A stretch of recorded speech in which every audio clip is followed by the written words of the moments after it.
Dunia ini telah berubah menjadi neraka aneh yang dipenuhi monster kebal terhadap senjata biasa. Satu-satunya harapan umat manusia terletak pada segelintir orang dengan kekuatan super. Yang terkuat di antara mereka adalah tokoh utama kita, K. Namun, ia pun tak maha kuasa. Ketika ia dikhianati oleh sebuah organisasi dan terperangkap bersama puluhan monster, ia tewas. Untungnya, ia berinkarnasi kembali ke masa lalu sebelum kiamat terjadi. Ia terlahir kembali di tubuh seorang bayi, menyimpan pengetahuannya tentang monster serta kekuatan utamanya yang memungkinkannya menyerap kekuatan dan kemampuan monster yang ia bunuh. Setelah melihat sekeliling dengan lebih saksama, ia menyadari bahwa entah bagaimana ia telah menjadi seorang bayi. Saat ia mencoba memahami apa yang sebenarnya terjadi, sebuah kaki bersandal melangkah masuk ke kamarnya. K segera bersiap siaga, mundur ke sudut ranjang bayinya saat sosok asing itu menjulang di atasnya. Pikirannya dipenuhi berbagai spekulasi saat ia mencoba menebak siapa orang ini dan apakah mereka berasal dari organisasi tersebut. Namun kemudian, wanita itu membungkuk dengan tatapan penuh kasih dan menyapanya sebagai Yachen. Rupanya wanita aneh ini adalah ibunya, dan ia datang untuk memeriksanya setelah menyadari bahwa bayinya sudah bangun. Wanita itu kembali memasak begitu ia sadar bahwa si kecil baik-baik saja, dan K, yang kini menjadi Yachen, menyempatkan diri untuk melihat sekeliling. Semuanya tampak damai dan bersih, tidak seperti dunia yang biasa ia kenal. TV menyala, dan ia bisa mendengar orang-orang bergerak di luar rumah. Juga tidak tampak adanya monster di luar. Ini jelas merupakan era kedamaian, dan fakta bahwa ia tiba-tiba mendapati dirinya di sini sebagai bayi berarti ia pasti telah bereinkarnasi. Ia sekarang berada di dunia lain di mana malapetaka itu tidak terjadi, dan yang lebih penting, tidak ada organisasi di sini. Itu berarti, untuk pertama kalinya setelah sekian lama, Yachen akan merasakan kebebasan. Terlepas dari semua penderitaan yang ia lalui dalam hidupnya, Dewa Takdir belum meninggalkannya. Hari ini akan selalu dikenang sebagai hari permulaan yang baru. Ia melirik kalender terdekat dan melihat bahwa tahunnya adalah 2020, yang berarti ia terbangun sebelum malapetaka besar terjadi. Itu tidak bagus karena ia tidak bisa berbuat apa-apa dengan tubuh bayinya saat ini. Ia bahkan tidak bisa berdiri tanpa berpegangan pada sesuatu, dan anggota tubuh kecilnya terlalu lemah untuk menopang berat badannya. Tenggorokannya juga terasa asing dibandingkan tubuh lamanya, sehingga ia tidak bisa bicara. Semua itu adalah berita buruk baginya karena waktu sangatlah berharga. Tidak ada waktu baginya untuk sekadar menjadi bayi normal ketika dunia akan segera memasuki kiamat. Yachen menatap ibunya dan bertanya-tanya apakah wanita itu bisa ia andalkan. Namun alih-alih mengandalkannya, mungkin ia bisa menjadikannya boneka untuk mencapai tujuannya. Dia pasti berguna untuk sesuatu. Meskipun ia tidak terlihat terlalu bisa diandalkan, dia satu-satunya orang dewasa yang bisa ia akses. Ia bertanya-tanya apakah wanita itu setidaknya fleksibel, tetapi beberapa kotak yang jatuh dari rak cukup untuk membantah hal itu. Ia juga tidak cakap dengan tangannya, karena ia menumpuk tepung dalam jumlah yang mustahil ke dalam mangkuk saat memasak. Ia juga tidak pandai memasak dan hampir membakar rumah saat mencoba membuat sarapan. Sudah jelas bahwa ia tidak bisa melakukan apa-apa, tapi setidaknya ia mencoba yang terbaik untuk merawat bayinya, bahkan dengan rambut yang hangus karena api yang ia buat tadi. Rasanya sudah seperti kiamat dan masa depan kehidupan barunya terlihat berat. Bel pintu berbunyi, dan ibunya pergi untuk membuka pintu dan menerima paket yang baru saja tiba. Namun, sebelum membuka pintu, ia harus mencari dompetnya agar bisa membayar biaya pengiriman. Saat ia pergi mencari dompet, Yachen mencoba mengingat kapan terakhir kali ia mendengar kata itu. Terakhir kali ia ingat tentang paket adalah ketika kurir pengantar paket bertemu dengan banyak orang. Para kurir itu ternyata terinfeksi, dan itu berakhir menjadi situasi yang mengerikan. Saat ia mulai menyadari situasinya dan apa arti pengiriman paket itu sebenarnya, pintu perlahan terbuka, dan suara menyeramkan terdengar dari sisi lain, mendesaknya untuk mengambil paket tersebut. Saat pintu terbuka sepenuhnya, terbukti benar seperti prediksi Yachen. Orang di sisi lain itu terinfeksi, dan mereka telah berubah menjadi monster pengantar paket. Yachen tidak boleh takut, dan bahkan dengan tubuh bayinya, ia harus menemukan sesuatu untuk mempertahankan diri. Satu-satunya benda yang tersedia adalah botol susu yang diberikan ibunya, dan juga sebuah bantal. Ia meraih bantal itu dan melemparkannya ke lantai, ketika tiba-tiba monster itu meluncurkan serangan tepat ke arah kepalanya. Ledakan kuat itu menembus ranjang bayi, dan Yachen meraih botolnya sebelum dengan cepat meloloskan diri dari ranjang dan mendarat di atas bantal yang ia lempar ke lantai tadi. Sudah pasti jika serangan seperti itu mengenainya, ia pasti mati. Untungnya, ia memiliki cukup banyak pengalaman bertarung dengan monster dari kehidupan masa lalunya, dan dari pengalaman itu, ia tahu bahwa tidak mungkin ia bisa mengalahkan lawannya saat ini. Monster itu tampak seperti monster yang diperkuat, dan di atas itu, tentakel di kepalanya terlihat lebih berbahaya. Namun hal lain yang ia ketahui adalah bahwa monster kuat seperti ini sangat buruk dalam melakukan belokan tajam. Ia melempar botolnya dengan ringan ke bawah kaki monster itu, dan monster itu tersandung saat menerjang ke arahnya, melayang di atas kepalanya dan menabrak jendela. Untuk pertama kalinya, Yachen merasa bersyukur atas semua pertempuran brutal yang ia lalui di kehidupan masa lalunya. Saat ia merayakan kemenangannya, sebuah ekor muncul dari punggungnya dan melesat keluar jendela mengejar monster tersebut. Ekor itu mencapai mayat yang tergeletak di jalan dan memakan inti monster itu seperti makhluk hidup. Yachen meraih ekornya dan menatapnya saat ia mengunyah inti monster. Ia mengenalnya karena ini adalah kemampuan yang ia miliki di kehidupan sebelumnya. Ekor Todi. Itu adalah kemampuan yang kuat, tetapi ia tidak tahu mengapa ia masih memilikinya bahkan setelah bereinkarnasi. Malapetaka besar dijadwalkan terjadi 4 tahun lagi, dan K di kehidupan masa lalunya lahir 3 tahun setelah itu. Ia tidak tahu apa yang sedang terjadi, tetapi ia sangat beruntung mendapatkan kemampuan ini entah dari mana. Di kehidupan masa lalunya, ia mendapatkan kemampuan itu setelah menyerap inti dari monster yang juga memiliki ekor Todi. Hal beruntung lainnya adalah semakin semakin mudah seseorang mengaktifkan kekuatannya, semakin kuat kemampuan itu nantinya. Untuk mengujinya, ia mengubah tangannya menjadi bilah tajam dan menggunakannya untuk menyerang ranjang bayinya, membengkokkannya seketika. Di kehidupan masa lalunya, ia bangkit sebagai peringkat S saat berusia 7 tahun. Namun karena ia memiliki kekuatan ini saat masih bayi, maka ia akan menjadi peringkat triple S legendaris kali ini. Ini adalah tiketnya menuju kekayaan, ketenaran, dan wanita-wanita cantik. Karena itu, ia tidak perlu tinggal di rumah ini dan berpura-pura menjadi bayi yang tidak tahu apa-apa. Saat ia merangkap pergi untuk memulai kehidupan barunya, ranjang yang ia bengkokkan tadi mulai jatuh dan sasarannya tepat di atasnya. Achen mencoba menyingkir, tetapi tubuhnya menyerah dan ia tidak mampu bergerak. Ranjang logam itu akhirnya retak dan mulai jatuh ke samping. Dan hal terakhir yang ia lihat saat matanya tertutup adalah ibunya yang dengan putus asa bergegas ke sisinya saat ranjang itu jatuh. Ia teringat kehidupan masa lalunya dan tuannya yang kejam yang membuatnya melalui banyak cobaan mengerikan. Pria itu memaksanya melakukan hal-hal menjijikan seperti memakan makanan anjing untuk bertahan hidup. Hal-hal seperti itu dilakukan untuk membuktikan bahwa ia hanyalah anjing peliharaan organisasi. Achen mengertakkan gigi, marah pada fakta bahwa ia disebut sebagai anjing organisasi. Ia perlahan terbangun saat sinar matahari mulai menyinari wajahnya. Sepertinya ia pingsan setelah mengalahkan monster itu. Ia perlahan mendorong dirinya bangun dan melihat ibunya duduk di dekatnya dan menulis di sebuah buku. Sepertinya wanita itu berhasil menyelamatkannya. Namun sekarang pertanyaannya adalah mengapa ia pingsan. Sepertinya kekuatan kemampuannya terlalu besar untuk tubuh bayinya. Ia hanya menggunakannya selama 30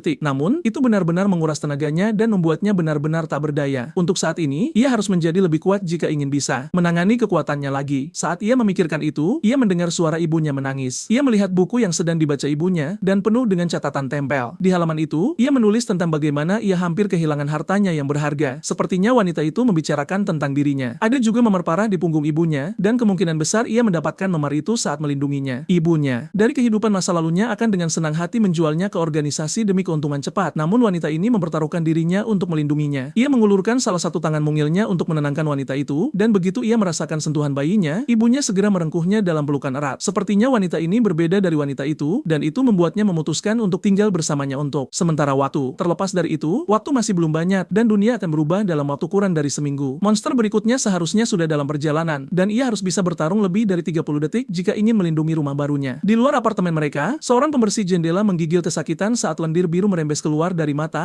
mulut, dan hidungnya. Lendir biru itu merosot turun dan masuk ke pipa pembuangan di bawahnya dalam perjalanannya ke suatu tempat tertentu. Saat Achen mempertimbangkan langkah berikutnya, ibunya membawa sesuatu ke arahnya yang ditutupi selimut merah. Ia membuka selimut itu untuk menunjukkan seekor anjing di dalam kandang untuknya. Ia mendapatkan anjing itu dari tetangga mereka agar ia memiliki teman. Achen ingat anjing itu dari kehidupan masa lalunya. Itu adalah anjing kampung yang galak dan ia tidak pernah mengira ia akan melihatnya lagi di kehidupan ini. Selain itu, anjing itu terlalu besar untuk menjadi teman bermain bayi. Namun, ini mungkin menjadi hal yang baik bagi Achen. Ibunya mungkin agak linglung, tapi sepertinya ia bisa berguna juga terkadang. Jika ia melatih anjing itu dengan benar, maka ia bisa berakhir menjadi sekutu yang kuat dan bahkan bisa tumbuh menjadi alat transportasi. Memiliki anjing besar mungkin tidak terlalu buruk setelah semua. Ibunya tersenyum melihat seringai kecil di wajah bayinya. Sepertinya ia membuat keputusan yang tepat dan setidaknya itu membuatnya bahagia. Ia meninggalkan mereka berdua untuk bermain sementara ia pergi melakukan lebih banyak pekerjaan rumah. Achen menatap anjing itu saat ia bertanya-tanya apa yang akan ia lakukan dengannya. Untuk saat ini, ia harus memberinya makan terlebih dahulu. Ia memberikan anjing itu sosis dari dapur dan memerintahkannya untuk makan. Jika ia memakannya, maka Achen akan menjadi tuannya dan pelatihan bisa dimulai. Meskipun bayi itu mencoba membentuk kontrak dengan anjing itu, sepertinya anjing itu terlalu berpikiran sederhana untuk memahami apa yang mereka lakukan. Saat anjing itu membungkuk untuk mengambil sosis, Achen menginjak kepalanya, menunjukkan perbedaan dinamika kekuatan mereka. Namun, meskipun anjing itu tidak mengerti apa yang dikatakan bayi itu, bukan berarti ia akan mentoleransi sikap tidak hormat. Ia memukul wajah Achen dengan 2 cakaran yang tepat sasaran, membuat bayi itu terpelanting. Kemudian ia berpaling untuk menikmati sosisnya dengan tenang, tetapi bayi itu tidak akan membiarkannya begitu saja. Achen melompat untuk menyerang anjing itu dengan teriakan perang yang nyaring. Ia menerjang anjing itu, dan keduanya bertarung saat sang ibu tertawa melihat tingkah laku mereka. Sepertinya mereka berdua sudah menjadi teman. Saat sedang memasak, ia menyadari bahwa ia kehabisan tepung. Namun, ketika ia membungkuk untuk mencoba mencarinya, monster lendir biru muncul dari wastafel dan menjulang di atas anjing dan bayi yang sedang berkelahi, membidik langsung ke arah wanita yang tidak sadar. Itu, yang masih mencoba mencari tepung baru untuk digunakan memasak. Monster lendir itu naik ke udara dan membidik langsung ke arah ibu Achen. Anjing itu beraksi dan bergegas menuju monster itu sebelum bisa menyakitinya. Ia sampai tepat waktu untuk mendorong wanita itu ke dalam lemari wastafel sebelum lendir itu bisa menyerangnya. Untungnya, sang ibu tidak tahu apa yang sedang terjadi saat lendir dan anjing itu bertarung di belakangnya. Achen menyaksikan semuanya dengan tatapan tidak terkesan. Monster itu terlalu lemah untuk menyebabkan masalah nyata, tetapi tetap saja akan merepotkan untuk dihadapi. Cairannya membuat serangan tebasan dan tusukan tidak berguna, jadi mereka harus menemukan cara lain untuk menghadapinya. Ibunya mencoba keluar dari lemari, tetapi ia lebih mengkhawatirkan. Rasa sakit di kepalanya, bahkan tidak menyadari pertempuran hebat yang terjadi antara anjing dan monster di belakangnya. Lendir itu akhirnya mulai menyelimuti anjing itu dan mulai berubah bentuk menjadi sesuatu yang berbeda. Achen harus bertindak cepat sebelum keadaan menjadi di luar kendali. Ia teringat dari pertempuran masa lalunya bahwa monster lendir lemah terhadap kekeringan, jadi ia harus menemukan sesuatu untuk digunakan mengeringkannya. Ia segera melihat botol susunya yang berisi susu bubuk dan membukanya sebelum melemparkannya ke arah monster itu. Lendir itu mundur dan mengecil ukurannya sebelum memantul di sekitar ruangan. Kehilangan kelembapan berkat susu itu membuatnya panik dan ia bereaksi karena itu. Achen mengambil kesempatan saat monster itu berhenti bergerak untuk menjebaknya di bawah tempat sampah. Sepertinya keadaan telah beres dan baik anjing maupun ibunya mengintip dari balik meja dapur. Ibunya kemudian secara tidak sengaja menumpahkan tepung ke atas mereka berdua, membuat mereka lebih bingung daripada sebelumnya. Karena tumpahan tepung itu, ibunya bergegas pergi untuk membersihkan diri sebelum tepung itu menodai pakaiannya. Sementara itu, Achen terus menikmati sensasi berhasil menangkap seekor monster. Lendir bisa digunakan sebagai pengusir monster alami, yang berarti jika ia berhasil menyebarkan cairan lendir itu di jendela, maka itu bisa berfungsi sebagai pencegah dari serangan monster apapun yang mungkin terjadi di masa depan. Tiba-tiba, tempat sampah itu mulai bergeser dan lendir itu melompat keluar dari bawahnya, memanfaatkan keheningan sebagai kesempatan untuk melarikan diri. Anjing itu menghadang di depannya sebelum monster itu bisa pergi terlalu jauh dan Achen bergegas untuk mencoba menjebaknya lagi, tetapi monster itu masih berhasil menyelinap pergi. Kali ini benar-benar menghindari terjebak di bawah tempat sampah. Sebelum pergi, ia mengacungkan jari tengah ke arah mereka berdua saat ia menyelinap keluar jendela. Lendir itu datang ke rumah mereka sendiri dan menyebabkan kekacauan, lalu punya keberanian untuk mencoba pergi sendiri. Monster itu mungkin lemah, tetapi terlalu sombong untuk kesukaan mereka berdua dan itu membuat mereka terlalu marah untuk membiarkannya melarikan diri dengan bebas. Achen meraih payung terdekat sebagai senjata dan menaiki anjing itu sebagai kuda tunggangan yang terpercaya. Saatnya baginya untuk mengejar monster itu sebelum pergi terlalu jauh dan menyebabkan lebih banyak masalah. Tidak mungkin mereka bisa membiarkannya melarikan diri sehingga bisa menyebabkan lebih banyak masalah bagi mereka atau orang lain di masa depan. Mereka sampai di lantai dasar gedung dan melihat lendir itu bertengger di atas gedung. Ia meneteskan cairannya ke kepala seorang gadis yang lewat dan gadis itu mendongak tepat pada waktunya untuk melihatnya melompat turun dan mencoba menelannya. Achen dan anjing itu bergegas menyelamatkan saat bayi itu mencoba mencari tahu apa yang harus dilakukan. Jika ia menggunakan kekuatannya sendiri, ia pasti tidak akan bisa bertahan melawan lendir itu, tetapi jika mereka membiarkan monster itu memangsa gadis itu dengan bebas, maka tempat itu akan berakhir menjadi lautan darah. Pemandangan seperti itu adalah sesuatu yang sudah cukup sering dilihat Achen di kehidupan masa lalunya. Anjing itu cukup cepat untuk mencapai gadis itu tepat waktu dan melompat di atasnya sementara Achen membuka payung dan memblokir hujan lendir sebelum bisa mengenai gadis itu. Lendir itu tidak terhalang dan melompat dari payung, kali ini bertujuan untuk menyerang anjing dan bayi itu secara langsung. Karena Achen hanya bisa menggunakan kekuatannya untuk waktu yang singkat, ia punya satu kesempatan untuk digunakan dan menghabisi monster itu dalam sekejap. Ia menembakkan pukulan yang diperkuat dengan kekuatannya, menembus monster itu segera dan menghancurkannya. Lendir itu meledak dan menghujani area tersebut benar-benar dikalahkan sementara Achen dan anjing itu berdiri sebagai pemenang setelah pertempuran singkat. Untungnya, ia tepat waktu untuk menyelamatkan gadis itu sebelum ia menjadi makanan lendir. Tetapi gadis itu juga melihatnya menggunakan kekuatannya dan ia tampak ketakutan. Tanpa membuang waktu sedetik pun, gadis itu berlari kencang menyusuri jalan tanpa menoleh ke belakang. Bisa dimengerti mengapa ia melarikan diri mengingat pemandangan yang baru saja ia saksikan. Hal yang lebih sulit untuk dipikirkan adalah berapa lama waktu yang ia butuhkan untuk membersihkan kekacauan ini. Ekornya keluar dari popoknya dan pergi untuk menyerap lendir yang tersebar di jalan. Sepertinya ekor itu memiliki kekuatan untuk menyerap kemampuan monster lain. Di kehidupan masa lalunya, satu-satunya cara bagi Ka untuk menyerap kemampuan baru adalah jika ia menukarnya dengan yang sebelumnya. Namun, sekarang, ekor itu dengan cepat memakan semua cairan lendir yang tersebar dan mengubah kekuatannya menjadi miliknya sendiri. Ia menguji kekuatan itu dengan membentuk bola lendir di tangannya dan itu benar-benar terlihat seperti kedua kekuatan itu hidup berdampingan. Di kehidupan masa lalunya, Ka mencoba yang terbaik untuk memastikan bahwa ia sesedikit mungkin mengganti kemampuan agar tidak tertangkap oleh organisasi. Itu berakhir menjadi kehancurannya pada akhirnya, tetapi itu tidak mengubah betapa anehnya ekor Taotie entah bagaimana berevolusi dengan sendirinya. Itu kemungkinan besar karena usianya. Semakin muda usia seseorang ketika mereka mulai mengembangkan kemampuan, semakin kuat kekuatan kemampuan itu dan semakin cepat orang tersebut mampu beradaptasi dengannya. Ka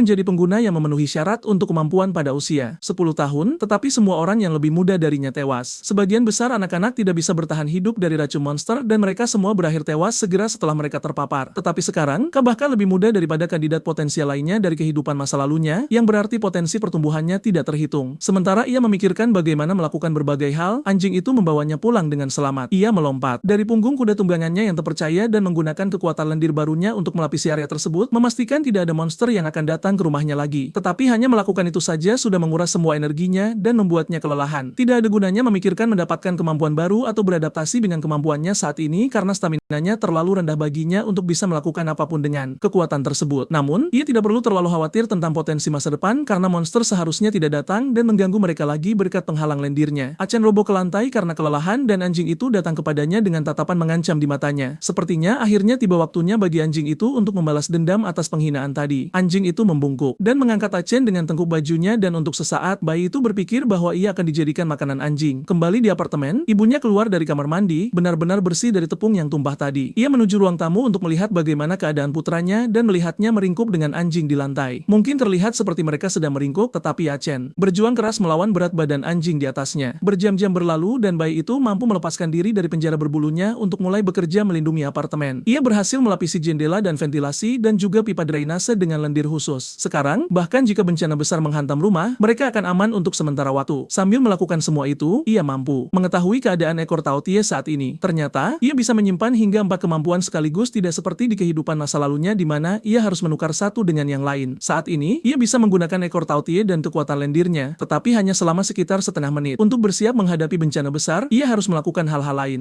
Salah satu hal pertama yang sangat dibutuhkan setiap penyintas dalam kiamat adalah persediaan. Penyebab terbesar kematian setelah bencana bahkan bukan monster. Ini adalah kelaparan yang disebabkan oleh logistik yang terganggu, yang akhirnya menyebabkan perebutan persediaan dengan putus asa. Jika seseorang bisa berhasil menimbun persediaan sejak dini dan menghindari konflik sepenuhnya, orang itu bahkan bisa menciptakan pengikut dan memiliki orang-orang di pihak mereka selama bagian paling berbahaya dari bencana. Achen harus segera menyiapkannya, tetapi sebagai bayi, ada batas untuk apa yang bisa ia lakukan. Supermarket penuh sesak dan akhirnya, tempat-tempat akan penuh dengan monster. Jika satu orang saja terinfeksi, penyakit akan menyebar dengan cepat tanpa harapan untuk melambat. Dengan tubuhnya saat ini, Achen pasti tidak akan bisa menangani gerombolan besar sendirian, tetapi juga tidak banyak tempat yang bisa ia dapatkan persediaan saat ini. Saat ia memikirkan pilihan lain yang mungkin ia miliki untuk mendapatkan persediaan di masa depan, telepon ibunya berdering di meja ruang tamu. Ia memeriksa siapa itu dan melihat pesan masuk dari obrolan grup pemilik tanah. Untungnya, teleponnya tidak dikunci sehingga ia bisa dengan mudah membukanya dan melihat apa yang terjadi. Orang-orang di obrolan grup sedang mendiskusikan virus aneh yang menyebar dan bagaimana orang yang terinfeksi virus menjadi monster. Jelas bahwa mereka belum tahu tingkat keparahan kiamat yang akan datang dan Achen lebih dari senang untuk memberitahu mereka sedikit tentang hal itu. Ia secara diam-diam membuat akun dan masuk ke dalam ruangan, memberitahu orang-orang tentang bagaimana bencana besar akan datang dan mereka perlu mendapatkan persediaan sebelum semuanya menjadi kacau. Meskipun ia mencoba membantu mereka dengan memberi mereka instruksi yang dipandu dengan cermat, jelas bahwa tidak ada yang mempercayainya. Fakta bahwa ia bahkan belum memiliki profil karena ia baru saja membuat akun juga tidak membantu kasusnya. Tidak ada yang bisa ia lakukan sebagai bayi dan forum daring juga tidak banyak membantu. Pada tingkat ini, mereka semua akan berakhir tewas sebelum organisasi terbentuk. Permintaan pertemanan tiba-tiba masuk ke telepon. Ia menerima permintaan itu karena penasaran dan orang di ujung sana langsung ke intinya dan memberitahunya bahwa mereka ingin membuat kesepakatan dengannya jika ia benar-benar mencari persediaan. Nama pengguna orang itu adalah Hot dan terdengar akrab bagi bayi itu. Itu adalah nama yang sama dari seorang wanita yang bekerja untuk organisasi yang juga bernama Hot. Tebakannya tepat sasaran dan orang di sisi lain layar itu memang Hot yang ia pikirkan. Ia bersantai di kursi di ruangan yang penuh dengan komputer dan gawai sambil mengirim pesan kepadanya. Sepertinya hal-hal akan menjadi sangat menarik baginya. Jelas bahwa siapapun yang ia ajak bicara adalah orang yang sangat berhati-hati. Namun, sebelum membuat segala jenis kesepakatan, mereka ingin mendengar apa rencananya. Berbicara dengan mereka sudah menjadi sangat merepotkan dan mereka hampir tidak mengucapkan kata-kata satu sama lain. Jadi, ia memutuskan untuk bersikap langsung dan memberinya proposal dengan harapan menyegel kesepakatan mereka. Ia menawarkan untuk memberinya semua persediaan yang ia inginkan, baik itu makanan, air, baju zirah, atau apapun yang mungkin mereka butuhkan. Satu-satunya hal yang akan ia beri harga adalah informasi apapun yang ia butuhkan. Itu dihargai 100 juta yen, tetapi bagi Hot, transportasi juga menjadi masalah. Jadi, ia menawarkan untuk memberinya informasi yang ia butuhkan jika ia memberinya 20% dari persediaan yang ia kumpulkan. Baik nada suaranya dan 100 juta yen. Harga pembuka itu terdengar seperti sesuatu yang lebih cocok untuk anak sekolah dasar. Secara logika, tidak mungkin orang yang diajak bicara ini bukanlah Hot yang dia ingat dari organisasi. Dia terus menjalin hubungan dengannya, bertanya langsung mengapa dia harus mempercayai apapun yang dikatakannya. Selain itu, dia juga bertanya mengapa dia harus menyetujui negosiasi tersebut sejak awal. Hot bertanya kepadanya apakah dia berharap untuk menjadi musuh bukannya sekutu. Hot lebih suka mereka akur daripada bertengkar atau tidak saling percaya. Si bayi setuju dan bertanya di mana tempat untuk mengambil persediaan tersebut. Hot memberitahunya bahwa dia menaruh informasi itu di kotak surat di lantai dasar gedung apartemen tempat dia tinggal. Organisasi itu sendiri belum terbentuk, yang berarti Hot belum menjadi eksekutif di sana. Meski begitu, dia tetaplah wanita berbahaya yang menggunakan informasi untuk mempermainkan orang demi keuntungannya sendiri. Begitu dia menetapkan target, dia akan menggunakan setiap trik yang dia tahu untuk mengeksploitasi orang itu semaksimal mungkin. Tidak mungkin dia ingin berteman dengan seseorang yang baru saja diajak bicara. Dia hanya ingin memancingnya ke dalam jebakan dengan menggunakan informasi sebagai umpan. Namun, kali ini Chen sudah paham triknya, dan dialah yang akan mengacaukan segalanya, bukan wanita itu. Dia beristirahat sejenak dan tidur selama 2 jam. Saat dia bangun, stamina yang terkuras sebelumnya telah pulih sepenuhnya, dan dia siap untuk mengambil informasi yang dia butuhkan. Liv memiliki kamera keamanan, dan dia jelas tidak ingin mengungkapkan identitasnya semudah itu. Jadi, sebagai gantinya, dia mengalihkan perhatiannya ke tangga. Sesampainya di sana, dia menyadari ada satu masalah dengan rencananya. Dia masih bayi, dan tangga itu terlalu sulit untuk dipanjat dengan tubuhnya saat ini. Dalam hal ini, dia harus mengandalkan rekan berbulunya. Dia menoleh ke arah anjing yang sedang tidur di sofa, menyadari bahwa anjing itu adalah satu-satunya harapannya untuk mencapai kotak surat tersebut. Chen mencoba membangunkan anjing itu dengan menarik ekornya, tetapi anjing itu tidak senang. Si anjing mengibaskan Chen dengan ekornya, membuat bocah kecil itu terpental dengan pipi memerah. Chen sempat mengira dia telah berhasil menjinakkan binatang itu, tapi sepertinya mereka masih belum akur. Chen melihat sesuatu di meja dapur yang seharusnya bisa membantu tujuannya. Itu adalah kotak camilan, dan dia bisa menggunakannya untuk membujuk si anjing agar mau membantunya. Dia menuangkan beberapa camilan anjing ke tangannya dan mendekatkannya ke hidung si anjing. Dalam hitungan detik, anjing itu bangun dan langsung menyetujui kesepakatan tersebut. Tampaknya meski wajahnya sangar, si anjing kampung ini sebenarnya cukup mudah disenangkan. Dengan transportasi yang sudah aman, langkah selanjutnya adalah pergi ke tempat Hot meletakkan informasi sebelum ibunya bangun. Dia menunggangi anjing itu melewati gedung apartemen, dan akhirnya sampai di tempat kotak surat berada. Di dalam salah satu kotak surat, ada surat merah muda yang menonjol. Itu jelas targetnya, tetapi ada juga kamera yang mengawasi area tersebut. Jelas sekali bahwa Hot ingin menggunakan kamera itu untuk mengonfirmasi identitasnya. Jika itu terjadi, maka informasinya akan segera dijual, dan dia akan kehilangan keunggulannya. Hot tidak akan macam-macam dengan orang yang tidak dia kenal, jadi Chen harus tetap anonim apapun yang terjadi. Dalam hal ini, dia hanya perlu mengelabui wanita itu. Si bayi mengaktifkan kekuatannya, merentangkan sulur merah tipis di sekitar ruangan dan memindai sekeliling untuk mencari hal yang mencurigakan. Selain kamera keamanan apartemen, dia berhasil menemukan 3 kamera tersembunyi lainnya yang kemungkinan besar dipasang oleh Hot. Jelas sekali wanita itu sangat ingin mengungkap identitasnya. Hot tertawa di ruang komputernya, menunggu dengan penuh semangat untuk melihat orang bodoh mana yang akan jatuh ke dalam jebakannya kali ini. Namun, tanpa ada yang mendekati kotak surat, dia menerima konfirmasi dari orang yang diajak bicara bahwa informasi tersebut sudah diambil. Dia dengan panik memeriksa rekaman kamera, tetapi satu-satunya hal yang dia lihat di layar hanyalah seekor anjing yang berdiri diam di samping kotak surat. Sedikit yang dia tahu bahwa di balik anjing itu, target yang membuatnya kesal sedang mencoba membaca surat itu secara diam-diam tanpa sepengetahuannya. Dia berhasil mengetahui di mana titik buta kamera tersebut dan menggunakan rekan berbulunya untuk bersembunyi dan membaca surat itu secara halus. Dia mengambil brosur dari kotak surat dan bergegas pergi tanpa terlihat. Brosur itu mengarahkannya ke kesepakatan obral besar-besaran di sebuah supermarket di area tersebut, dan kemungkinan besar kesanalah dia harus pergi. Saat dia membaca brosur itu, Hot dengan cemas membombardir ponselnya, memintanya untuk mengungkapkan siapa sebenarnya dia. Dia mengejek balik dengan mengatakan bahwa dia akan mengungkap identitasnya jika Hot memberinya 100 juta yen. Hal itu membuat Hot semakin marah karena siapapun orang ini, mereka jelas-jelas meremehkannya, dan dia ingin memastikan bahwa mereka akan menyesalinya. Hot mengaktifkan sistem pengawasan laba-laba yang bersembunyi di dalam saluran air dan memerintahkannya untuk memindai seluruh gedung. Perangkat berbentuk laba-laba itu dilengkapi dengan kamera, serta tahan debu, tahan air, dan tahan terhadap suhu, magnet, kecepatan tinggi, dan kejutan listrik. Laba-laba itu menuju ke arah Chen dan si anjing, tetapi seketika diinjak oleh sepasang sandal berbulu yang turun dari tangga di belakang mereka. Hot berteriak kesakitan saat robot senilai $30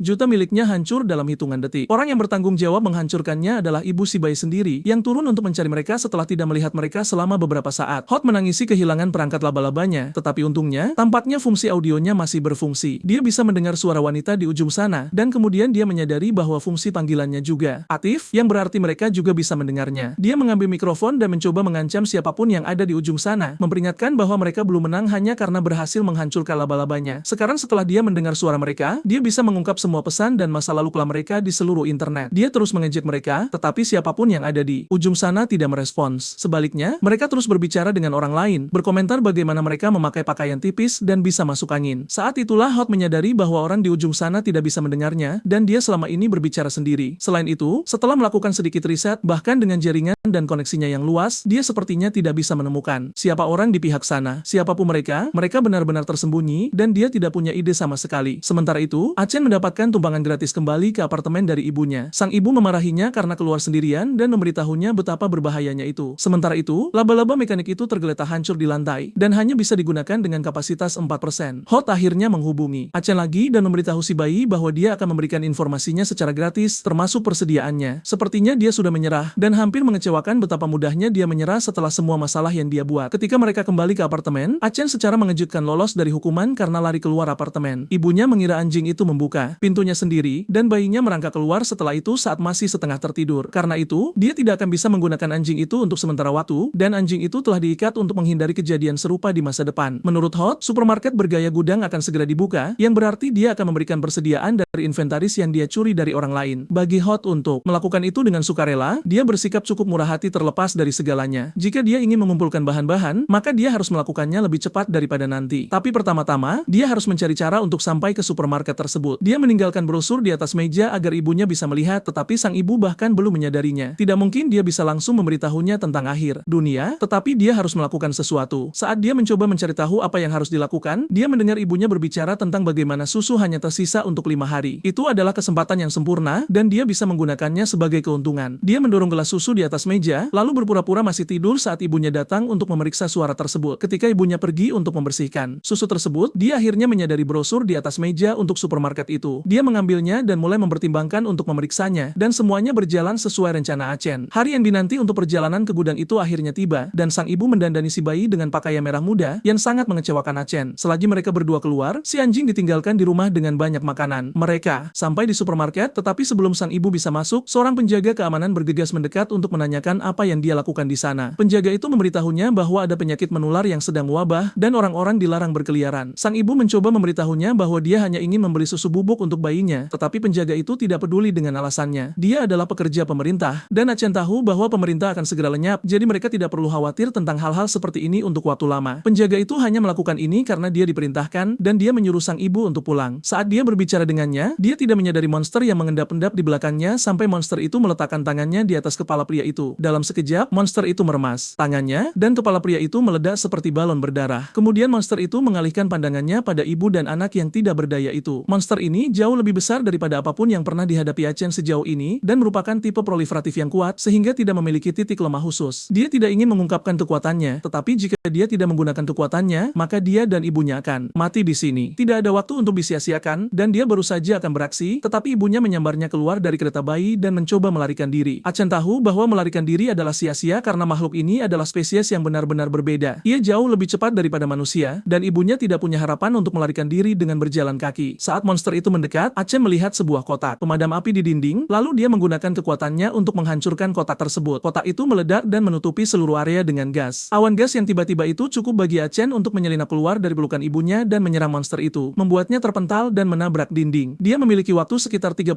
detik sampai debu mengendap untuk menghabisi monster ini. Dalam 30 detik itu, dia harus menyelesaikan pertarungan dengan monster ini sebelum ibunya menyadari apa yang sedang terjadi. Ibunya pingsan karena serangan mendadak dari monster itu, jadi dia harus memastikan untuk mengurus semuanya sebelum sang ibu bangun. Beruntung baginya, sang ibu tidak sadarkan diri akibat benturan sebelumnya, tetapi tidak ada waktu. Tipe proliferatif memiliki inti di kepalanya. Jika dia berhasil memukul kepalanya, maka ia pasti akan mati dalam satu serangan. Namun, monster itu masih belum terluka bahkan setelah serangan yang dia berikan tadi. Acen harus memastikan untuk menghabisi binatang itu dalam satu serangan sebelum ia bisa bangkit kembali dan menyakitinya atau ibunya. Tidak ada jalan pintas yang bisa dia gunakan seperti waktu-waktu sebelumnya. Kali ini dia harus melawannya secara langsung dengan kekuatannya sendiri. Untungnya, dia setidaknya bisa berdiri kali ini dan tidak harus merangkak. Monster itu mengambil inisiatif dan melompat ke arah si anak, tetapi Acen mampu menghindar sebelum ia bisa menjatuhkannya. Dia kemudian menggunakan kemampuannya untuk mengiris monster itu dengan untaian tipis dari kemampuan todinya. Dia tidak berhasil menghabisi monster itu, tetapi setidaknya dia berhasil membuatnya berdarah setelah serangan berat itu. Keadaan tidak terlihat begitu baik sekarang, tetapi Acen yakin bahwa dialah yang akan menang. Dia bergegas menyerang monster itu lagi, kali ini yakin bahwa dia setidaknya bisa mengimbanginya. Berkat tubuh kecilnya, dia dapat dengan mudah menghindari sebagian besar serangannya, dan menggunakan benang dari kemampuan todinya untuk berayun di sekitar tubuh monster itu dan melilitnya. Kemudian setelah dia mendarat, dia menarik benangnya, sekali lagi memotongnya secara instan. Sepertinya dia berada di atas angin, tetapi dia masih perlu memukul kepala monster itu untuk mengalahkannya. Beruntung baginya, dengan tubuh sebesar itu, sulit bagi monster itu untuk membidik bayi yang bergerak cepat. Ia juga tidak bisa menggunakan kekuatan penuhnya karena dipaksa bergerak sangat cepat. Bagi monster itu, ini sama saja dengan mencoba mengejar seekor tikus. Akhirnya, Acen berhasil melampaui kecepatan dan mengakali monster itu dengan sempurna, membuatnya sangat kelelahan hingga hampir tidak bisa bergerak. Ini semua berkat pengalaman yang dia bangun dari pertempuran di kehidupan lamanya hingga sekarang. Berkat serangan yang konsisten dari si bayi, kekuatan monster itu telah berkurang drastis, dan satu pukulan pukulan lagi seharusnya cukup untuk menjatuhkannya. Dia tidak boleh terlalu jemawa, karena meskipun monster itu telah sangat melemah oleh serangan terus-menerus, ia menggunakan seluruh kekuatannya untuk mengambil salah satu duri dari punggungnya dan melemparkannya ke arah si bayi dengan kekuatan yang luar biasa. Achen cukup cepat untuk menghindari serangan itu, tetapi duri tersebut masih berhasil melukai dahinya cukup dalam. Dia melompat menjauh, menjaga jarak yang cukup antara dia dan monster itu, sebelum ia bisa meluncurkan serangan lainnya. Jika ia terus menyerang seperti itu, maka si bayi tidak punya peluang untuk mendekat guna menghabisinya. Untuk saat ini, dia harus mencoba memikirkan strategi lain seperti serangan mendadak, atau dia harus mencari cara untuk mengalihkan perhatiannya. Tidak ada waktu yang tersisa, dan dia akan segera merasakan efek samping dari penggunaan kekuatan penuh kemampuannya. Untuk saat ini, dia mungkin harus lari dan membawa ibunya pergi sebelum dia terluka. Saat dia masih mencoba mencari tahu apa yang harus dilakukan, dia melihat ibunya dengan putus asa melihat sekeliling di lantai dasar. Sepertinya waktunya habis lebih cepat dari yang dia perkirakan, dan sekarang ibunya telah bangun, dan dia sedang mencari bayinya dengan panik. Saat mencari di sekeliling, dia berhadapan langsung dengan monster itu dan menatapnya dengan kaget. Bukannya melarikan diri, dia malah merogoh saku untuk mengambil sesuatu. Dan Achen berteriak dengan putus asa agar dia lari karena ibunya pasti tidak akan bisa melawan monster itu sendirian. Namun sebagai ibu dari sang protagonis, dia pasti memiliki triknya sendiri. Dari sakunya, dia mengeluarkan alat kejut listrik, stun gun, dan menembakkannya ke arah monster itu, menyetrumnya dengan listrik yang kuat dan menyebabkannya membeku. Mungkin cara ini tidak biasa, tetapi inilah pengalih perhatian yang dicari oleh si bayi. Achen melompat dari gedung menuju jalanan di bawah tepat saat monster itu pulih dan menyerang ibunya, membuat sang ibu terpental ke belakang. Saat dia jatuh ke lantai, secara kebetulan memalingkan wajah dari monster itu, Achen datang, turun dari langit dengan niat serangan besar untuk memusnahkan sampah ini sekali dan untuk selamanya. Monster itu mendoma tepat pada waktunya untuk melihat seorang bayi dengan tumpukan energi besar di kakinya turun ke arahnya dengan kecepatan tinggi. Serangan itu mendarat tepat di kepala monster itu, menghancurkannya seketika dan membunuhnya di tempat. Ibunya masih di lantai, tidak sadarkan diri saat si bayi berjalan mendekat untuk memeriksa kondisinya. Meskipun dia belum terlalu menyukai wanita ini, akan jauh lebih berbahaya baginya jika ibunya tidak ada di sana untuk mencoba melindunginya. Tidak hanya dia datang untuk mencoba menyelamatkannya meskipun dalam bahaya, dia juga mempertaruhkan nyawanya demi sang anak. Masih banyak pelatihan yang harus ibunya lalui sebelum bisa berguna baginya, tapi sepertinya dia setidaknya bisa mempercayainya. Saat dia memikirkan hal itu, efek samping dari kekuatannya menyerang, dan dia ambruk di samping ibunya, kehilangan kesadaran juga. Ketika dia bangun lagi jauh kemudian, dia memiliki perban di kepalanya, dan seorang pria asing bermata merah sedang memakaikan popok baru untuknya. Achen tidak mengenali orang asing itu, dan bentuk pertahanan diri instannya adalah mengencingi pria itu untuk mencoba menakut-nakutinya agar menjauh. Ibunya dengan cepat bergegas meminta maaf, berharap pria asing itu tidak tersinggung. Pria itu menyeka air kencing dari wajahnya, menerima fakta bahwa dia kemungkinan besar hanya menakuti anak itu, dan itulah alasan hal itu terjadi. Dia kemudian bertanya kepada sang ibu apakah dia akur dengan anjing tersebut, dan sepertinya ibunya sudah akrab dengan pria itu. Pria itu kemungkinan besar adalah mantan pemilik anjing tersebut, dan dia berterima kasih kepadanya karena telah merawat si anjing kampung. Achen lebih mengkhawatirkan fakta bahwa ibunya pasti melihat monster yang menyerang mereka sebelumnya, tetapi dia bertindak seolah-olah tidak ada yang terjadi. Kemudian dia menyadari bahwa rambutnya basah. Itu mungkin berarti sang ibu menangis diam-diam lagi saat dia tertidur. Pria itu memberitahu bahwa mereka akan keluar untuk menimbun persediaan dan mengundangnya untuk ikut bersama mereka. Hal itu menarik perhatian Achen karena dia menyadari bahwa menimbun persediaan dan memborong semuanya dengan bantuan orang lain jelas bukan keputusan yang buruk. Namun, sebelum dia mengikuti mereka, dia masih harus mengambil inti kristal dari monster yang dia kalahkan. Dia melompat keluar dari kereta bayinya dan bergegas menuju ke sisa-sisa monster tersebut. Begitu dia menggunakan ekor todinya untuk menyerapnya, dia segera mendapatkan kekuatan monster itu. Kali ini tampaknya itu adalah keterampilan pengerasan, dan itu sudah menyatu dengan aliran darahnya. Itu bukan keterampilan yang buruk, dan sekarang dia bisa menggunakan ekornya sebagai semacam perisai. Tapi sebelum dia merangkak kembali ke kereta bayinya,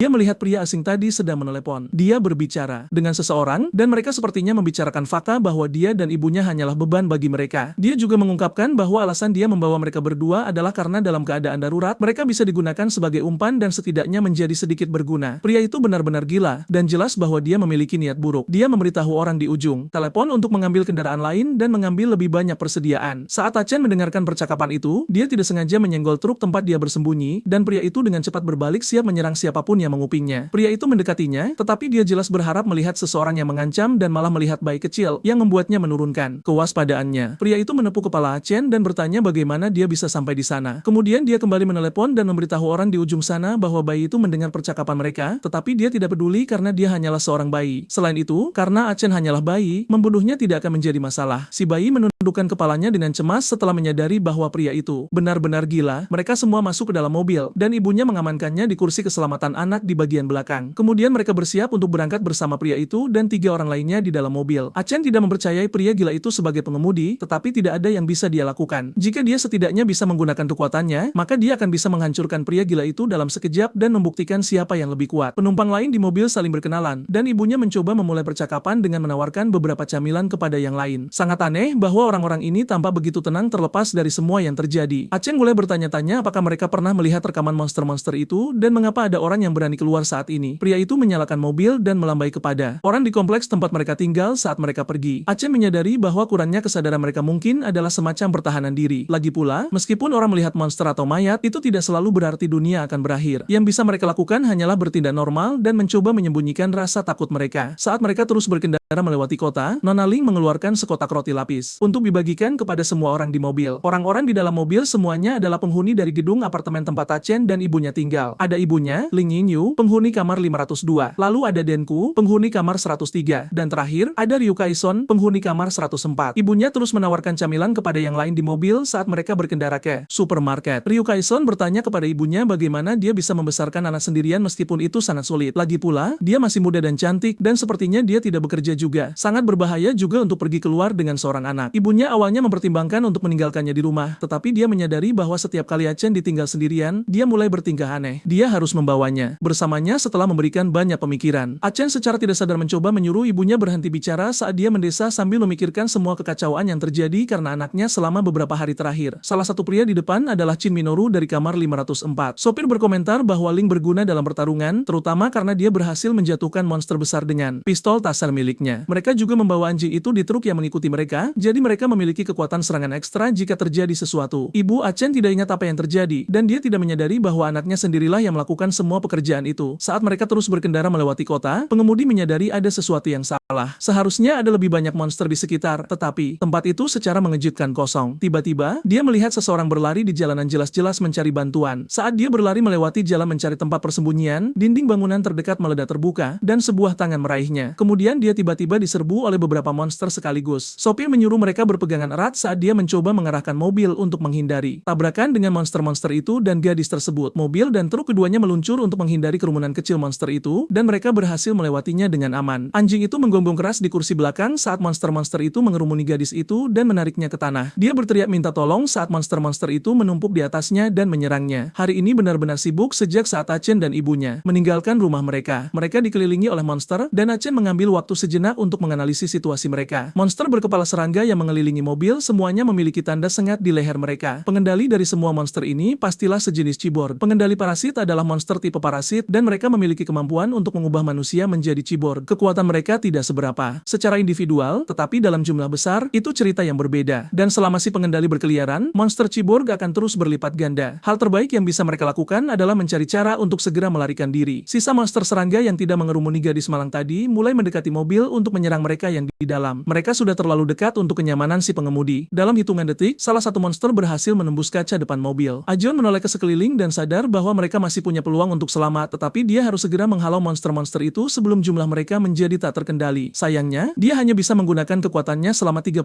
detik. Jika dia menghabiskan semuanya di sini, maka semuanya akan berakhir. Dia menatap ke dalam mobil, bertanya-tanya apakah ada penumpang yang bisa bertarung. Ryu menatap keluar dengan panik ke arah gadis yang sedang dipukuli dan disantap oleh para monster. Gadis itu berteriak agar orang-orang di dalam mobil berhenti membuang waktu dan menyelamatkannya. Hal itu langsung membuat Ajon kesal karena dia menyadari gadis itu hanya akan menjadi beban bagi mereka ke depannya. Alih-alih mencoba mencari cara untuk membantu semua orang, dia justru hanya meratap meminta diselamatkan. Lebih baik mereka meninggalkannya saja karena dia tidak berguna dalam pertarungan. Shin Minoru memberitahu mereka agar tidak perlu pergi menyelamatkan gadis itu. Lehernya sudah memiliki luka yang sama dengan monster lain, yang berarti dia kemungkinan besar sudah tidak bisa diselamatkan. Shin Minoru memang punya mata yang tajam, namun dia mungkin terlalu tua untuk bisa berguna dalam pertempuran. Tapi setidaknya, mungkin dia cukup kuat untuk mengangkut persediaan. Sang pengemudi bertanya apakah mereka harus menerjang kekacauan itu. Namun jika ingin menyerang, mereka harus menghabisi para monster terlebih dahulu sebelum mereka semua tewas. Ajon tidak menyukai ide itu karena terasa seperti si pengemudi ingin mencelakai mereka semua.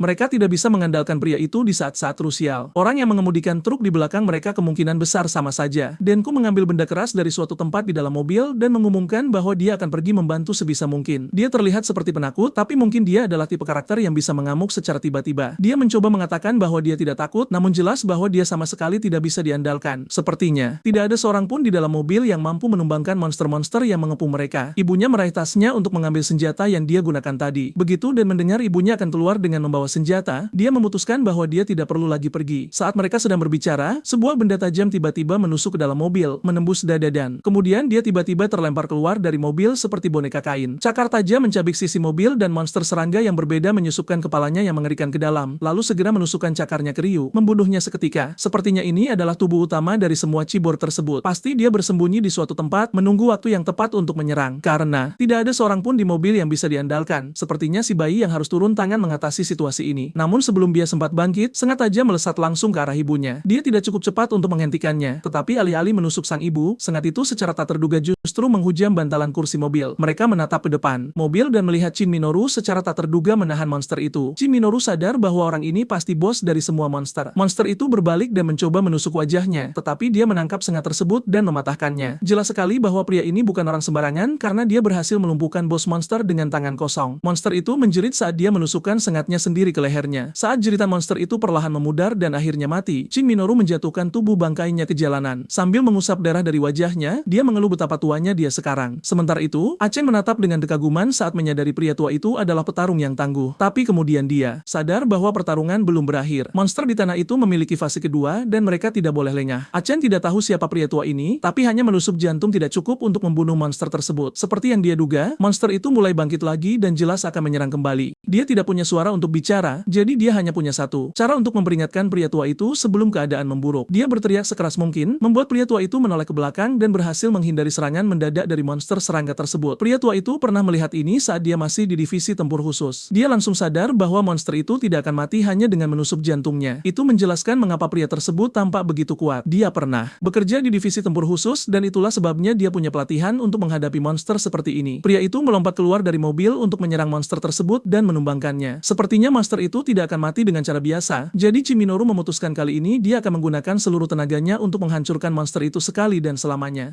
Dia mencengkeram kepala monster itu dan menghantamkan lututnya ke wajahnya, membuat tengkorak itu langsung retak. Dari pertarungan singkat yang dia lakukan, jelas sekali dia memiliki teknik bertarung yang mumpuni, dan keputusannya untuk menyasar kepala diambil dengan sangat cepat. Seharusnya dia sadar sejak awal bahwa pria tua itu berasal dari militer dan memiliki keahlian khusus di luar kemampuan orang lain di mobil. Di kehidupan sebelumnya, saat dia masih menjadi anjing bagi organisasi, meskipun militer sudah musnah saat dia mulai beraksi, dia mendengar rumor bahwa setelah pemerintah runtuh, militer menjadi kekuatan terbesar yang melawan monster. Mereka adalah musuh organisasi saat itu, tetapi di antara mereka, ada divisi tempur khusus yang bekerja sebagai unit inti. Sepertinya, mereka menjalani pelatihan khusus dan menjadi duri dalam daging bagi organisasi. Berkat usaha pria itu, mereka akhirnya bisa pergi ke supermarket dan mendapatkan persediaan yang mereka butuhkan. Ibunya menyarankan agar mereka pulang saja, tetapi Shin Minoru langsung menolak ide itu dan memberitahunya bahwa jika mereka pulang, sesuatu yang lain mungkin akan terjadi. Jadi mereka harus terus bergerak maju. Sepertinya mereka akhirnya memiliki orang yang bisa diandalkan dalam tim. Namun sekarang Achen harus mencari cara agar pria ini berada di pihak mereka. Mungkin dia bisa mengirim perintah militer palsu atau memeras Hot untuk memberikan informasi orang dalam, atau dia bisa terus menempel pada pria itu dan memaksanya melindungi mereka. Hanya dengan memikirkan cara memanfaatkan pria itu demi keuntungan pribadinya, membuat si bayi tersenyum lebar. Saat dia sedang memikirkan apa yang harus dilakukan, pria itu menepuk kepalanya. Kemudian dia menyuruh Nona Lin untuk tetap dekat dengannya dan Achen agar dia bisa sedikit melindungi mereka. Dia langsung setuju dan berjanji tidak akan menjadi beban dan akan mengikutinya dengan patuh. Pria itu memintanya agar tidak terlalu berharap banyak darinya, dia hanya ingin membantu mereka. Dia berterima kasih kepada pria itu karena bantuan sebelumnya dalam mengalahkan monster boss, namun pria itu memintanya agar tidak perlu dibahas. Lagi pula, jika Achen tidak menangis tadi, maka dia pasti sudah mati akibat serangan monster tersebut. Kemudian dia memberitahu bayi itu bahwa semakin bodoh seseorang, semakin besar keinginan mereka untuk keuntungan. Itu terdengar seolah dia bisa membaca pikiran si anak dan mengetahui niat egois yang dia pikirkan tadi. Achen melipat tangan dan memutuskan untuk menerima bantuan pria itu dengan damai, tapi dia tahu kepribadian Shin Minoru pada akhirnya akan menjadi bumerang bagi dirinya sendiri. Mereka akhirnya sampai di supermarket yang mereka tuju sejak awal, tetapi pintunya tertutup. Sepertinya hari ini hari libur. Iklan mengatakan supermarket akan buka, tapi tempat itu jelas tidak beroperasi. Achen tahu Hot adalah pertas ulung dan dia mungkin menutup supermarket itu dari jarak jauh. Tiba-tiba pintu terbuka dan si pengemudi menjelaskan bahwa dia meminta temannya membuka pintu dari tempat lain. Saat dia mengatakan itu, dia tersenyum dan menunjukkan ponselnya, mengingatkan mereka untuk berterima kasih kepada temannya nanti. Hal itu membuat Achen curiga dan dia diam-diam mengambil ponsel ibunya dari tas untuk memeriksanya. Dia membuka pesan dan melihat Hot baru saja mengirim pesan yang menginformasikan bahwa dia melihat mobil mereka di kamera keamanan dan membukakan pintu untuk mereka. Itu memastikan bahwa pengemudi itu jelas mengenal Hot. Hal itu membuat segalanya menjadi jauh lebih rumit karena Hot dan pengemudi itu adalah orang-orang yang sangat mencurigakan baginya. Mereka akhirnya memasuki supermarket dan Chen merasa lelah karena akhirnya mereka sampai di tujuan. Supermarket itu sangat besar dan ada banyak persediaan di gudang. Tidak ada kamera di area tersebut, jadi sepertinya si bayi tidak perlu khawatir terlihat saat menggunakan kekuatannya. Lalu dia menyadari pria tua itu membawa rak senjata bersamanya. Itu sudah diduga dari mantan tentara divisi tempur khusus, tetapi sekarang setelah mereka berada di dalam, pria yang membimbing mereka selama ini tiba-tiba menghilang. Juga tidak terlihat ada staf di supermarket, jadi tidak ada cara bagi mereka untuk membeli atau melakukan transaksi. Saat mereka mencoba mencari tahu apa yang harus dilakukan di gudang, mereka mendengar suara tepuk tangan dari bagian lain bangunan. Mereka menoleh ke depan dan melihat pria dari tadi tersenyum sinis sambil mengetuk kotak-kotak di sekitarnya. Lalu dia menyatakan bahwa semua barang di toko ini sudah dibeli oleh organisasinya. Momen yang paling ditakuti akhirnya menjadi kenyataan. Orang yang berdiri di depannya tidak lain adalah anggota organisasi. Bahkan anjing K pun tidak menyukainya karena mulai menggonggong dengan ganas. Si pengemudi akhirnya menunjukkan wajah aslinya, mengakui bahwa dia hanya memanfaatkan mereka semua untuk bisa masuk ke supermarket. Sekarang setelah urusannya selesai, sudah saatnya menyingkirkan mereka seperti sampah yang tidak berharga. Selama monolog sombongnya, Ka langsung melihat tato di lengan pria itu, tanda yang jelas bahwa dia benar-benar milik organisasi. Dengan kegelapan di matanya, pria itu menyatakan bahwa supermarket sekarang milik East Lotus Society. Suaranya penuh ancaman. Ancaman itu terutama ditujukan kepada pria tua militer. Saat dia mengeluarkan senjata dari sakunya, dia memperingatkan mereka untuk tidak bergerak. Nama perkumpulan itu langsung menarik perhatian Ka. Dia sadar bahwa cabang organisasi ini sama sekali tidak biasa. Mereka adalah kelompok pelopor yang bertanggung jawab menegakkan proyek perburuan. Kelompok ini sudah menyebarkan kejahatan mereka bahkan sebelum bencana dimulai. Pasti itu alasan mereka mengumpulkan persediaan karena mereka merasakan bencana yang akan datang. Sekarang Ka mengerti mengapa dia punya firasat buruk tentang pria ini, sesuatu yang dia rasakan dari nada bicaranya yang angkuh. Tapi siapapun orang ini, bayi Ka siap melumpuhkannya. Sementara itu, Lin dan pria tua itu dengan cepat memahami situasi dan memperhatikan anak buah yang mengepung mereka. Tapi pria tua itu sudah bersiap karena dia segera mengambil sekop dan melemparkannya ke generator. Sekop itu menghantam dengan kuat, menancap ke mesin yang bisa meledak kapan saja, dan suara ledakan potensial mulai bergema di area tersebut. Si pengemudi, bagaimanapun, tetap berdiri dengan tenang, sesuatu yang tidak luput dari perhatian pria tua itu. Pada saat berikutnya, pria itu menyeringai dan mengeluarkan remote untuk mengendalikan kereta belanja. Pria tua itu sadar situasi mulai di luar kendalinya. Dia melompat untuk menerjang pengemudi, tetapi pada detik terakhir, dia terlempar oleh tumpukan kardus. Detik berikutnya, si pria tua mendapati dirinya menatap laras senjata. Dengan kekeh, anggota organisasi itu berkomentar bahwa dia tidak akan membiarkan veteran militer lolos begitu saja. Dia memperingatkannya untuk tidak bergerak, tapi tiba-tiba, Lin melangkah maju, senjata di tangan, dan memperingatkan pria itu untuk menjauh dari pria tua itu atau dia akan menembak. Dia menuntut untuk tahu motifnya. Pria itu jelas terhibur, menyadari betapa luar biasa polosnya dia karena tidak memahami situasi sampai sekarang. Dia bahkan bertanya apakah dia masih akan berpikir dia tidak bersalah setelah dia menembaknya. Lin, yang masih hidup dalam gelembung cerianya, menawarkan untuk berbagi persediaan seolah-olah dia sedang mengadakan piknik. Dia benar-benar menertawakan kenaifannya yang hampir mengesankan. Dia bersikap seolah dialah yang memegang kendali di sini. Dia kemudian mengingatkannya tentang saat dia meninggalkan anjing itu bersamanya, bukan karena kebaikan, tentu saja, tapi karena saat dia pergi mengambil uangnya, pemiliknya sudah mati. Jadi secara alami, dia pikir dia mungkin harus menyingkirkan anjing itu juga. Saat itulah dia muncul dan dia pikir akan menghibur untuk melihat bagaimana dia mengurus anjing dewasa dan bayi. Mengejutkan, segalanya berjalan lancar saat itu, tapi sekarang, dengan senjatanya siap, saat dia menolak ide berbagi persediaan, tidak ada cukup barang untuk semuanya. Detik berikutnya, semua anak buahnya mengarahkan senjata ke arah mereka. Sang bos menyatakan bahwa orang lemah seperti Lin harus mati. Momen ini memicu ingatan Ka saat dia berada di bawah kendali organisasi, tidak punya pilihan selain makan tikus hanya untuk memuaskan rasa laparnya. Saat itu, dia direndahkan. Persis seperti ini. Dia tersadar dari lamunannya saat anjingnya bersiap menyerang preman-preman itu. Ka segera melemparkan selimut ke generator yang menyebabkan pemadaman listrik. Detik berikutnya, kegelapan menelan segalanya dan sang bos berteriak agar semua orang berhenti menembak sampai mereka bisa menemukan cahaya. Pada saat yang sama, sang bos mengangkat senjatanya, mengambil kesempatan, Ka mengaktifkan kekuatannya dan akan memukulnya saat pria tua itu tiba-tiba ikut campur, menendang sang bos. Baik Ka maupun pria tua itu saling menatap dengan takjub. Ka mengerti bahwa kesialannya jika dilihat oleh pria tua itu, yang merupakan bagian dari militer. Akhirnya, mereka mungkin menganggapnya monster dan ada kemungkinan nyata dia akan dijadikan subjek penelitian karena kekuatannya. Seperti yang diduga, pria tua itu berpikir searah dengannya karena dia bertanya-tanya apakah Ka adalah monster. Tepat saat dia bersiap untuk menyerang, bayi Ka segera melompat dan mendarat di atas, tepat di titik buta pria tua itu. pria tua itu menyalakan senternya. Ka juga berencana untuk menyalakan lampu, tapi dia waspada terhadap pria tua itu. Dia mendengus, sadar dia tidak punya pilihan sekarang selain melumpuhkan pria tua itu terlebih dahulu. Namun, rencananya terganggu oleh suara tiba-tiba yang menyiagakan semua orang. Orang-orang melihat ke atas dan melihat Slimey yang mengalihkan perhatian seluruh kelompok. Dengan senyum sinis, Ka mengambil posisi duduk biasanya di troli dan bersiap menikmati pertunjukan. Yang mengejutkan, Slimey itu berubah menjadi tiruan pria tua tersebut. Ia menyerang dan segera semua orang mendapati diri mereka melawan cloning mereka sendiri. Pria tua itu pun bersiap untuk bertempur melawan tiruannya sambil mengumpat pelan atas bencana baru ini. Lin ketakutan melihat tiruannya yang sempurna berdiri tepat di depannya dan memohon agar tidak mendekat. Suaranya menarik perhatian pria tua itu. Dia menoleh ke belakang dan melihat Ka menangis di dekatnya sementara tiruannya mencoba naik ke troli. Pria tua itu berasumsi dia pasti pernah melihat tiruan ini sebelumnya. Itu berarti rencana si kecil kita bekerja dengan sempurna saat dia sekarang meneteskan air mata buaya, hanya menunggu pria tua itu datang seperti ksatria berbaju zirah. Seperti yang diduga, pria tua itu langsung menyerang tiruan tersebut saat mencoba menjangkau Ka. Namun, dia merasa frustrasi saat tiruan itu terbentuk kembali dengan mudah berkat sifatnya yang seperti Slimey. Menyadari kekuatan kasar saja tidak akan berhasil, dia melemparkan sekopnya, memutuskan sudah waktunya menerapkan strategi baru yang lebih cocok untuk menghadapi monster seperti ini. Dia membuka kotak perlengkapannya dan mengeluarkan senjatanya. Sementara itu, Lin berhasil mengalahkan tiruannya menggunakan pistol listrik karena listrik adalah kelemahan yang diketahui dari makhluk Slimey. Ka juga mengalahkan tiruannya melalui rentetan serangan tanpa henti, kelemahan lain yang diketahui. Pada akhirnya, pria tua itu menghancurkan tiruannya menggunakan daya tembak murni. Namun pertempuran belum berakhir. Tiruan Slimey lain meluncur ke arah Lin hanya untuk ditembak oleh pria tua itu pada saat terakhir. Namun, makhluk itu masih hidup mencoba untuk pulih kembali. Tetapi, pria tua itu terus menembak, bertekad untuk menghabisinya. Dia mungkin tidak membunuhnya sepenuhnya, tetapi dia benar-benar telah melakukan kerusakan serius. Namun pada saat yang sama, sang bos juga bangkit kembali, siap untuk menyerang. Tepat saat pria tua itu tetap sibuk melawan Slimey, Ka mengumpat pelan sambil frustrasi oleh situasi tersebut. Dia tidak bisa menggunakan kekuatannya secara terbuka, melakukannya bisa mengungkap rahasianya. Dia terkejut saat sang bos tiba-tiba mencengkeramnya dan menyanderanya, memperingatkan Lin dan pria tua itu untuk menjatuhkan senjata mereka. Apa yang tidak disadari sang bos, bagaimanapun, adalah bahwa dia baru saja membuat segalanya lebih nyaman bagi bocah cerdas kita. Ka diam-diam mengaktifkan kekuatan Slimey-nya dan mengendalikan salah satu anak buah bos. Anak buah itu kemudian membuka segel granat dan pada detik berikutnya, ledakan besar mengguncang area tersebut. Meskipun sang bos selamat dari ledakan itu, dia masih mencengkeram kakak. Bagaimanapun, menggunakan kekacauan itu untuk keuntungannya saat dia melihat inti kristal kelas 1 dan dengan cepat menyambarnya dengan ekornya sebelum ada yang menyadarinya. Sang bos terguncang parah dan hampir tewas dalam ledakan itu, bergegas ke ruangan lain dan membanting pintu, menutup di belakangnya dalam upaya putus asa untuk melindungi diri. Di dalam ruangan, beberapa preman lagi sedang menunggu. Sang bos menyatakan bahwa sudah waktunya untuk bergerak dan memerintahkan mereka untuk menyiapkan mobil karena mereka akan keluar dari sini. Para preman segera mulai mematuhi. Pada saat itu,